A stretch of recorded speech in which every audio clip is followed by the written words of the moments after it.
Hi, good afternoon. Welcome to the marketplace. Coming up, Ghana may have to import power due to faults and fuel supply contingencies. Energy Commission warns as government continues to grapple to keep lights on. Also coming up, Kumasi International Airport to become operational this year. Once the runway is in operation, it will manage the aircraft of 737-800. All right. The runway is also to be extended, and the runway currently is under two kilometers. And as the GRA enforces tax on foreign incomes of Ghanaian residents, who will examine the impact on the tech sector. My name is Daryl. Kwawu. Thanks for being with us. Details coming up.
And thanks for staying with us, everyone. First up, the Ghana Energy Commission has warned that government may have to import power as a result of faults and fuel supply constraints. This was contained in the Commission's 2024 Energy Outlook, where it anticipated government would have to cough more than $1 billion to buy fuel for power generation this year alone. Now, Joiny's research has been studying the report, and data analyst Isaac Ofeji joins me in studio for some analysis. Kofi, thank you so much for joining us. First, let's start off with the possibility of Ghana importing power. What does the report say? Well, so the warning was there, and we should have been able to read it like a classroom register. But I don't know why, since December 2023, we did not pay attention to this report. So this is the Energy Commission's 2024 Energy Outlook. So it tells you the problems we possibly will face this year and how we can solve it. So the first one is that the Commission says they do not anticipate any, power importation in 2024. However, Daryl, emergency imports may be necessitated as a result of a short-term capacity shortages caused by faults or fuel supply contingencies. And that's what we are currently facing. We've seen ECG saying, there are some plant maintenance that we have to do. And then also the fact that some of the power plants were faulty, that they did not produce. And then we know that we are facing difficulties in getting gas, which is the fuel. So these two things that the Energy Commission predicted in December 2023 is what is playing out here. Now, what they actually say, in 2024, natural gas will remain the predominant fuel for thermal power facilities. It is expected that to come from indigenous sources or fields, which we have the Jubilee, the TEN, and the ENI Sankofa. All these ones are government. We own them. But the shortfall will come from this very one, which is the WAPCO, the West African Gas Pipeline. Now let's look at the other one, which tells you how much we are anticipating in terms of the fuel we need. This is the magnitude or the volume. 341,190 barrels of HFO will be required for AXA alone to fuel some of its units. Now, this is where the whole conversation gets interesting, because it begins to quote the amount we need to buy fuel. The entire year, that we need $1.14 billion to buy fuel in 2020. $1.15 billion to buy fuel in 2024 alone. Yesterday, we had Kojo Poku on Top Story saying we don't need money to buy gas. But this is what the Energy Commission is saying. It says about 97% will be expected to be used for the procurement of natural gas. So when Kojopoku says that we do not need money to buy gas, I don't know what he's actually talking about. Maybe he must come clear on that. While the remaining will be used for the procurement of HFO to fuel some of its units of the AXA plant. So majority of that 1.15 billion, about 97% is expected to be used in the procurement of gas. And that is where we know the problem is coming from. Now, they said that although there is a relatively high installed generation capacity, gas supply, sustainability remains one of the major risks to reliable power supply in the country. It simply means that if we possibly mess up with this gas supply thing, we will have, doomsday actually in 2024. That's what they predicted. And maybe this very one. This is the one that I was referring to as, it was written on the wall where we should be able to read it like a classroom register. This was what they predicted. And if we indeed pay attention to the report, we should have been able to solve it. Any disruptions in fuel supply would render some thermal plants inoperable, which would negatively impact supply reliability. Thus, disruption in electricity generation can be averted by securing an alternative fuel supply to make up for any shortfall in gas supply within the period. And this was in 2023. December 2023. Was it made available to Absolutely, the government? it was available to the government, was on their website, and we should have been able to anticipate this. I'm sure they did, but the issue is, how do you get the money? Because, this is business. And we know that formally, this is how governments used to solve the problem.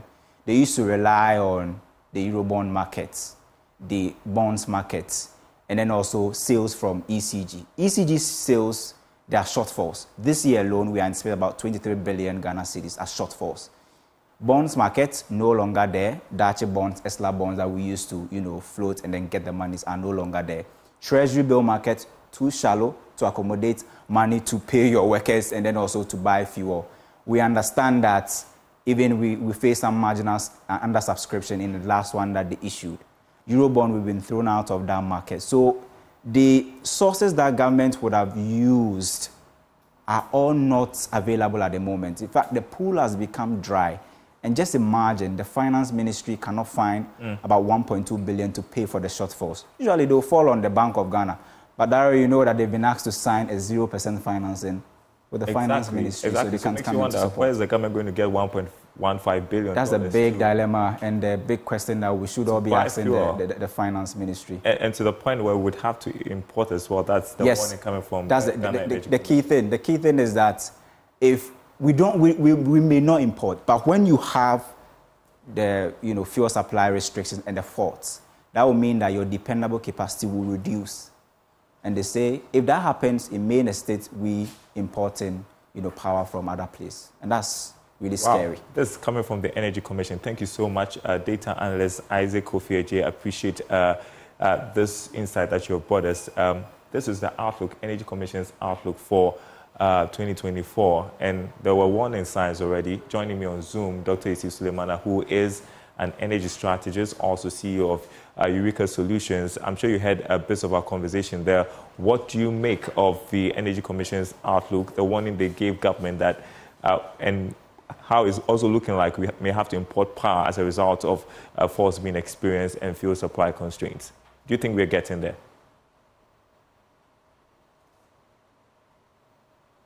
Good afternoon to you, Daryl, and to your cherished viewers in Ghana and across the globe. Thanks for having me. Yes, it's a potential, though I don't see that as imminent, because importing power requires money. If you have the money, why don't you use it to fix the problem instead of importing? Unless you do the economics and come to a very cogent view that, or agreement, understanding that importing will be cheaper than using the money to generate the power. At the end of the day, it's the money that is not available. So it's always a potential. I'll put it a potential. And besides that, where are we going to import it from? We were exporting to others. So yes, we don't want to get there. I see it as a potential than something that is imminent. However, we can't put everything, we can't rule anything out because of what we find ourselves or where we are today. And I'll tell you that where we are today, I find it very unfortunate. And I saw that this is totally avoidable.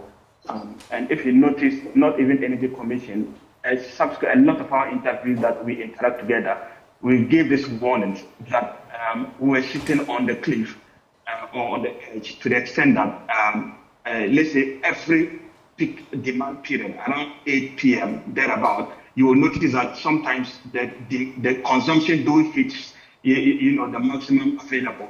And so telling you that if there's any glitch, a slightest of glitch in any of your weak points are, the liability of, mostly the liability of the gas supply.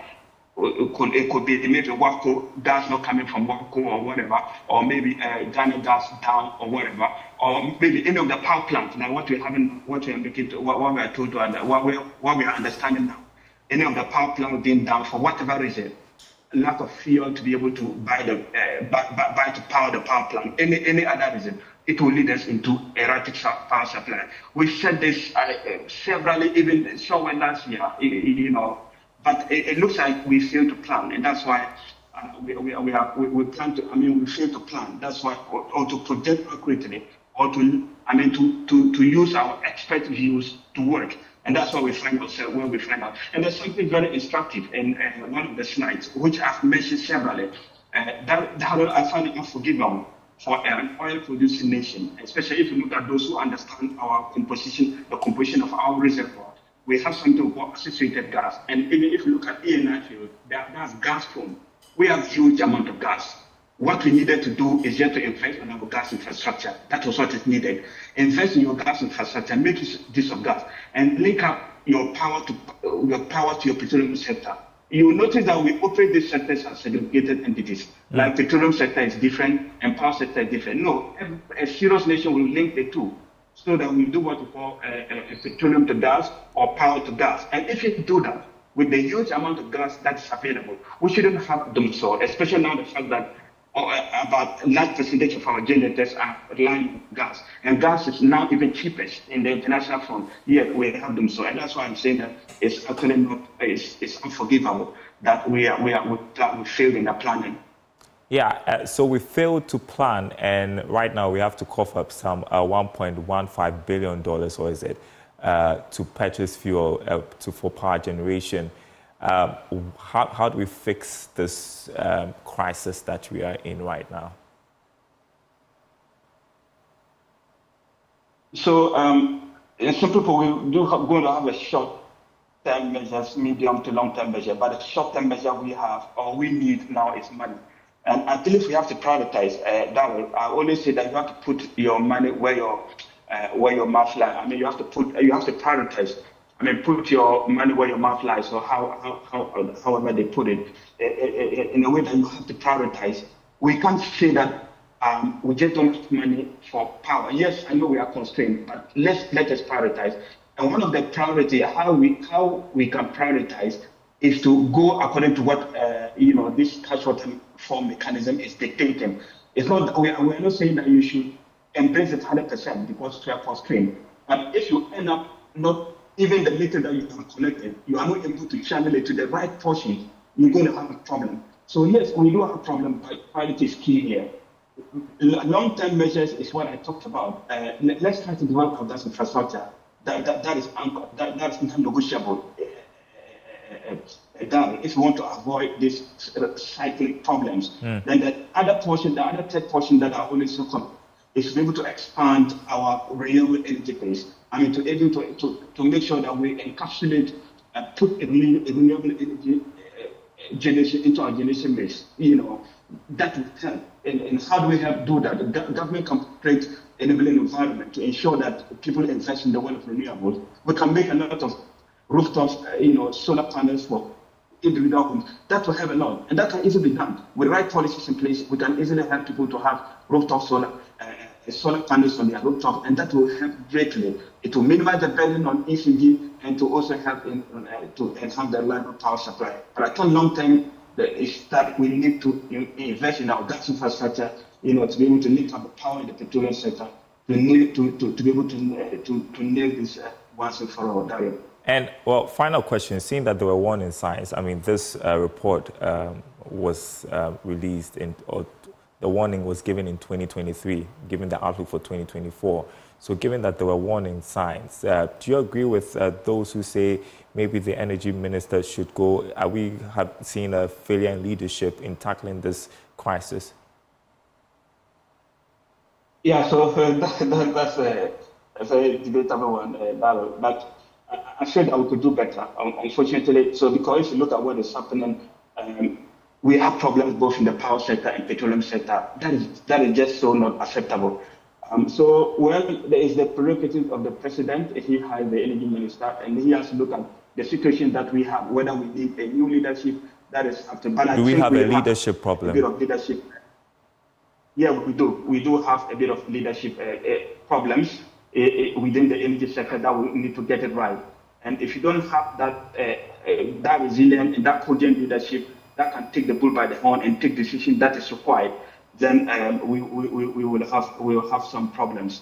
So I do think, yes, we may need some shape up in the energy sector if we need to see probably change in policies, because I think the inertia is simply not helping. I thought for some while we just have simultaneously we have problems within the petroleum sector and problems within the power sector, and I see those problems as avoidable. Okay. And so that's not acceptable. Yeah. All right, Dr. Yusuf Suleimana, we've run out of time, but thank you so much for your analysis this afternoon. I appreciate it.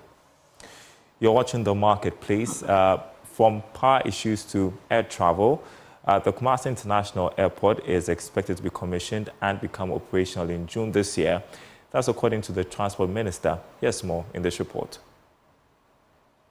Construction works on Phase 2 of the Kumasi International Airport over a 30-month period started in 2018. The modern airport, which means International Civil Aviation Organization, ICAO standards, is expected to be named after the 13th Ashanti King, Sir Osei Ajimai Prempeh I. With Phase 3 expected to be completed in September this year, it will allow for the use of boarding bridge, extension of the existing runway and its associated aeronautic ground lighting system, as well as fire station and air traffic control. This is Project Director Nana Amitepe taking the Transport Minister and officials of the Ghana Airport Company through the current state of the airport. Once the runway is in operation, it will manage the critical aircraft of 737-800. All right. The runway is also to be extended, and the runway currently is under 2 kilometers. The intention is to take it over 2 kilometers. So, but that is the Phase 2 works. For Phase 3, the terminal is built approximately 12,000 squares on 3 levels. So where we are standing now is the first level. We have the second level and then the third level. The third level is more of the facilitation to the aero bridges. So, and then some security areas, CCTV rooms where it will be dealt by the AFSEC. So where we are is where you begin to travel. And when we get to the second level is when you begin to exit. In terms of the works, the contractor has finished all his contractual obligations under the contract, and that Ghana Airport have taken over under the recommendation of the consultants. The Transport Minister announced the ministry have initiated processes of operational readiness airport transfer to allow for assimilation of all airport systems as Ghana Airport Company takes over the facility from the contractor ahead of the commissioning. Per the contractual arrangement we had with the consultant and the contractor, they finish the facility. The rest is for Ghana Airport Company to take over the facility and put it to use. But before we could do that, it is important that we run a test of the equipment we have, because per ICAO standard, we need to make sure that all those things are functional. So Ghana Airport Company has taken over the facility. We are running the individual tests, and after that, we need to synchronize all the system to make sure that it is functional. So it was important that I come here myself together with MD and other management and board members of Ghana Airport Company to see what the contractor has done.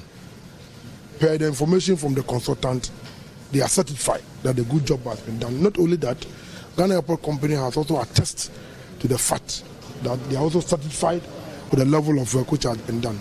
It fits international standard, because ICAO has certified that we can use it for international standard. So ladies and gentlemen, basically, this is what we've done. We are planning to commission this facility before the end of May. And per the Ghana Airport, we are looking that by the end of June, we should start operationalize this terminal. The new facility comes with a 4-level security check for the in-flight smuggling of illegal materials and illicit drugs. Engineer John Paul Abraham is the electromechanical manager for the Ghana Airport Company. Log in, and then the system is working. The machine will do the first line of screening, and when the machine detects anything, it passes the information to the level 2 screener, who will also do the analysis of it. If the the human being says, no, this bag is dreadful and it needs to be relooked, then he will reject. So this is where we do the reject and accept of a bag. Meanwhile, Mr. Asiama has expressed concerns over the maintenance of the facility.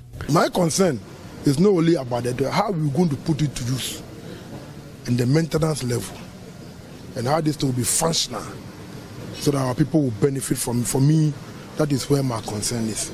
From Kumasi, for Joy News, Oyemiteria reporting.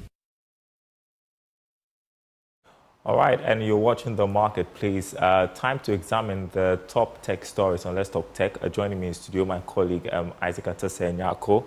To do the discussion today, Henry is out of the country. And so I want us to start with the big story for this week, if you're monitoring the news, as far as tax is concerned, to do with the foreign income tax on earnings of Ghanaian residents. Right. I know so many people are a bit skeptical about what this is and whether or not it's going to impact on remittances and all of that. But how does that affect the tech space as well? Well, so Daryl, clearly, per the definition given by the Ministry of Finance, or from the GRA, I must say, this is likely to affect a section of the tech space, because when you look at people who are involved in remote work, for instance, these are people who live here in the country yet engage in activities that bring them income out of the shores of this country, and so they are likely to fall within this bracket, Daryl. Will there be any impact? I don't know yet, but I think it will have to deal or will heavily go down to the contractual agreement these individuals have with those remote companies. And so for some time now, that has been quite a tussle. People who apply for remote jobs, how their contracts should go, like the laws, whether it should be laws of Ghana or laws of the respective companies. And so I think that's where the tussle will be. But I mean, these are worldwide, recognized laws, and so it shouldn't be difficult. And some of them are likely to fall within this bracket, Daryl. All right. So that tax comes into effect next week. So let's see how that plays out. But I want to talk about something exciting to do with if you're on the Meta platform. Maybe you've heard of Meta AI, essentially artificial intelligence, boosting your usage of the apps on Meta. Tell us about what has changed, really, for those who haven't. I'll be quite surprised if you haven't. For those who haven't experienced the Meta AI. Right, so a lot has changed. If you updated any of your Meta apps, say Instagram, WhatsApp, Facebook, you should see this search pane with this AI, with this circle, which keeps dangling. So if you've done it, you can probably go on your phone, Facebook, WhatsApp, and Instagram for starters, and then you can try it out. Now, the whole bit about this is, every app and every technology platform trying to inculcate AI onto their platforms to enhance user, experience, if you like. And so Meta AI is that of Facebook. Google has Gemini as well, which is also, I think it's being featured on a number of Google phones, the Google Pixel and other, Google platforms. But Meta now has inculcated this feature on Facebook, WhatsApp, and Instagram. Now, when I was coming in, I was actually engaging with Meta AI on Instagram. Oh, you were? Exactly, pretty much the same as ChatGPT, but it does more. So if you're on the ChatGPT 3, you may not be able to do certain things like image generation, for instance, except you're on the ChatGPT Plus, which requires you to pay a little bit. But this allows you to do stuff like image, generation very easily. Otherwise, if you want to do image generation, you'd have to use other AI platforms, to be able to generate some of these images. But Meta offers you that experience, and then also it acts as a chat box. So you can play around it in WhatsApp, in your groups, reply to Meta AI, and you are sure it will come back to you with answers, chat in the group as well. So how is this helpful for businesses? For now, for what I've seen for now, it's not available on WhatsApp for Business. However, like I said, this presents a solution to enhance user experience. So for instance, if you are online, you're creating content, you want some ideas, you can, for instance, go online, ask Meta AI, hey, how can I generate a lead for me for a picture I want to post, or for a wedding, or let's say I sell cocktails. Can you generate a tag that will be very catchy? And I'm pretty sure I'll be more than happy to do that for you, Daryl. Okay, quick one on TikTok, because the U.S. Senate just passed a bill which could see a TikTok banned in the U.S. Has to be signed by the U.S. president. What are the issues there, and why is the U.S. seeking to ban TikTok? So first off, U.S. is seeking to, sell TikTok, or make sure TikTok or a part of TikTok is sold. Why? Because it is believed in the U.S. that because of ByteDance, which is the parent company of TikTok, which is from China, and so there are these assertions that, the Chinese government is using TikTok to spy on U.S. citizens, other citizens of the world. And so there's been this talk about, trying to get into the space to make sure that the algorithms of TikTok, it's not what they are thinking, and indeed it's not for any malicious intent. And so this bill is expected to put TikTok on sale for the next, I think, 6 months, and an additional 3 months if the process starts, but it's not able to complete within the next 6 months. Then afterwards, the U.S. Senate has the power, with the assent of the president, to force a ban of TikTok in the U.S. But for now, it will also interest you, though a majority of the people in the Senate voted for that, quite a few also voted against it because they believe that this could also force similar enforcement on other apps and could cloud the whole ingenuity space, especially with technology. Yeah. Well, 30 seconds, does this border on politics, or they're just real genuine security concerns?